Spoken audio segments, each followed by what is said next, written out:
My name's Niamh and I'm 22 years old. The story of my life started off pretty much the same as most young girls living in Australia does. I was a pretty active young kid and grew up on the beach, so I spent all of my spare time with my family down surfing at the beach. And then it was on my last day of primary school that changed a fair bit. I'd been battling this chest cold on and off for about 12 to 18 months.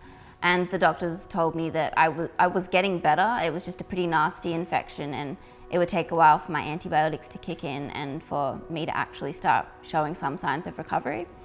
And then on my last day of primary school, Mum picked me up early from school for a routine chest x-ray, just to confirm that everything was going on track like they thought it was, and so that I could pick up my next batch of antibiotics and head home to graduate primary school and celebrate Christmas with my family.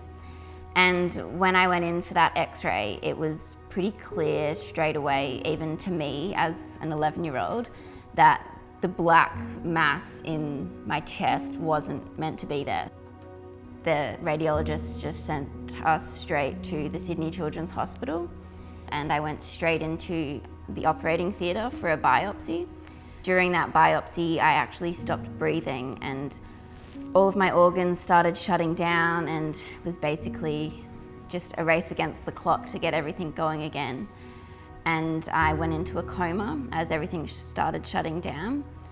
And during all this, they discovered that it was non-Hodgkin's lymphoma that I had in my chest, but it was really aggressive because it had been there for about 12 to 18 months, and it wasn't just a chest infection that I'd had. No one really knew what was happening. They'd never really dealt with anything like this before with this type of diagnosis.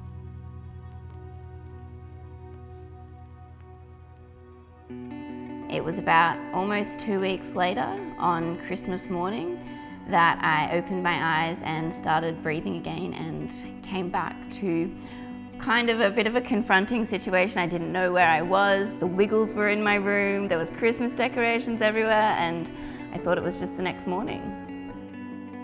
From there, I couldn't talk because the tumour had paralysed my vocal cords, and I couldn't walk because all my muscles had deteriorated.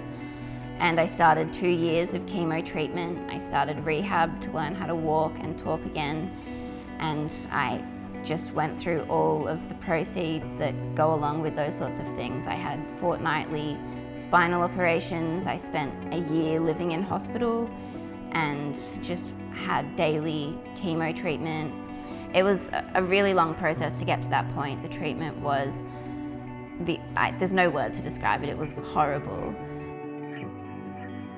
I think probably one of the first moments where I realised that I was feeling lonely was when I was in hospital and I was in a room with 4 other sick kids, so I wasn't by myself. I had my mum that slept by my hospital bedside every night for a year.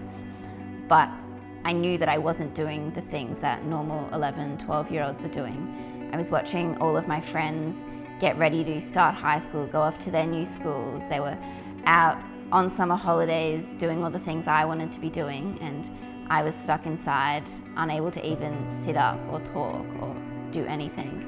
And even though I had people around me, they weren't the people that were doing the things I wanted to be doing, so it was hard to connect with them.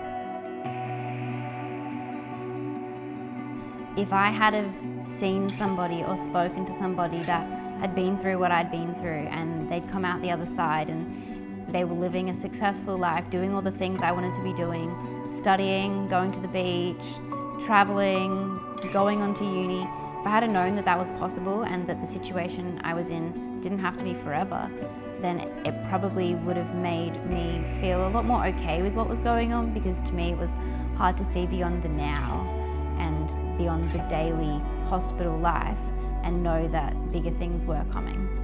I think the most important thing for anybody that's feeling lonely or isolated is to just reach out your hand and show them that they're not alone. They might be feeling lonely, but they do have people around them and there are people that they can turn to. Now that I've come through the other side of the experiences and challenges that I faced when I was younger, I like to use those lessons that I've learned to be able to give back to other people. And I think that everybody's got different skills that they're given in their life, and if you can use those skills to create a positive change and to help other people, then why not do it? There was so many people that supported me when I was in a pretty bad place. And now that I've come out of that place, I like to go back and support them. So that's public speaking at different charity events, it's supporting different charities, even going back into the hospital and speaking to patients that have been newly diagnosed with things that are quite similar to what I've been through.